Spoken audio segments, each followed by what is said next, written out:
नमस्कार दोस्तों, as education में आपका बहुत बहुत स्वागत है। मैं आकांक्षा सनोडिया आज आपके लिए सेल स्ट्रक्चर के बारे में टॉपिक लेके आई हूँ। तो आज हमारा टॉपिक रहेगा क्या, सेल स्ट्रक्चर। हमने कोशिका के बारे में बहुत सारे अध्ययन किए थे, जिसमें हमने देखा था कि कोशिका किस प्रकार की होती है, कोशिका के प्रकार क्या होते हैं, है ना। जब अपन ने इसमें कुछ स्ट्रक्चर भी देखे थे, तो जब अपन कोशिका की बात करेंगे तो कोशिका में हमने इसका डायग्राम भी देखा था कि जिस तरह से ये मान लो एक कोशिका ही, उसके अंदर केंद्रक रहता है, इस तरह से उसमें क्या होता है, जीव द्रव्य फैला रहता है ना।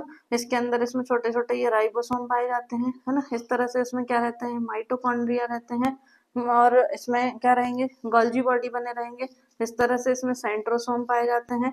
ठीक है, तो इन सबको हमें देखना है कि इनको कोशिका की संरचना को कितने भागों में बांटा गया है। तो सबसे पहले देखेंगे कोशिका की संरचना को 3 भागों में बांटा गया है ना। टोटल कितने भाग हैं, 3 भागों में बांटा गया। पहला उन्होंने बताया कौन सा, कोशिका झिल्ली या सेल मेम्ब्रेन।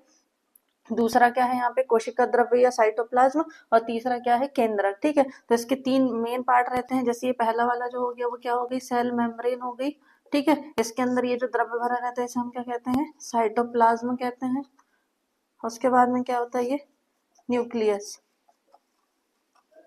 ठीक है, तो ये तीनों न्यूक्लियस हमने देख लिया। लेकिन हमने क्या देखा था कि कोशिका सब अलग अलग रहती है ना। एक कौन सी होती है, जंतु कोशिका होती है, और दूसरी कौन सी होती है, इसमें पादप कोशिका होती है। तो कुछ चीजें ऐसी रहेंगी जो कि जंतु कोशिका में पाई जाएंगी, कुछ ऐसी रहेंगी जो पादप कोशिका में पाई जाएंगी।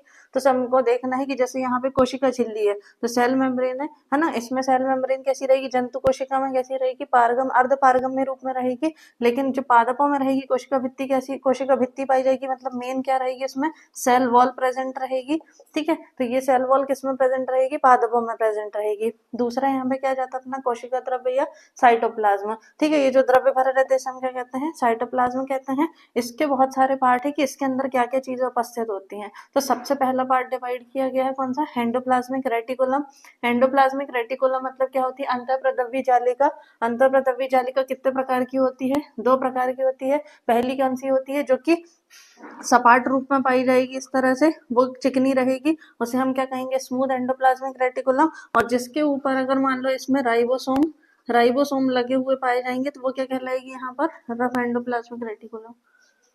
उसके बाद यहाँ पे सेकंड कौन सा आता है, राइबोसोम प्रेजेंट रहते हैं। यही जो छोटे छोटे पार्ट्स रहते हैं वो राइबोसोम कहलाते हैं। तीसरा यहाँ पे क्या रहता है अपना, गोल्जी बॉडी प्रेजेंट रहते हैं।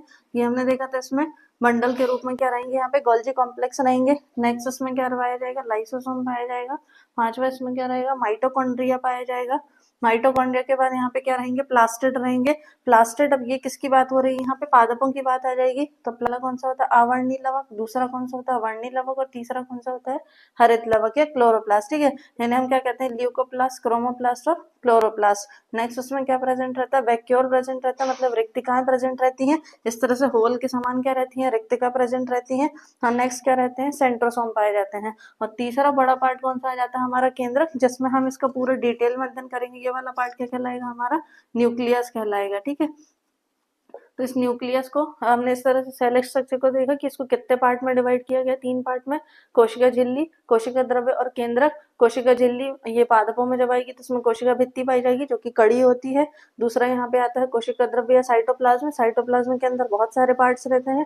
जैसे इसमें पहली कौन सी है, एंडोप्लाज्मिक रेटिकुलम या अंतःप्रदव्य जालिका भी जैसे हम कहते हैं। इसको 2 भागों में डिवाइड किया। पहला है स्मूथ एंडोप्लाज्मिक रेटिकुलम, दूसरी होती है रफ एंडोप्लाज्मिक रेटिकुलम। स्मूथ वाली में क्या होता है, एंडोप्लाज्मिक रेटिकुलम के ऊपर राइबोसोम नहीं उपस्थित होते, इसलिए वो स्मूथ दिखाई देती है। और रफ एंडोप्लाज्मिक रेटिकुलम में ऊपर राइबोसोम प्रेजेंट रहते हैं, इसलिए हम क्या कहेंगे, रफ एंडोप्लाज्मिक रेटिकुलम। दूसरा पार्ट कौन सा होता है, राइबोसोम रहता है। तीसरा हमने डिवाइड किया गोल्जी कॉम्प्लेक्स में।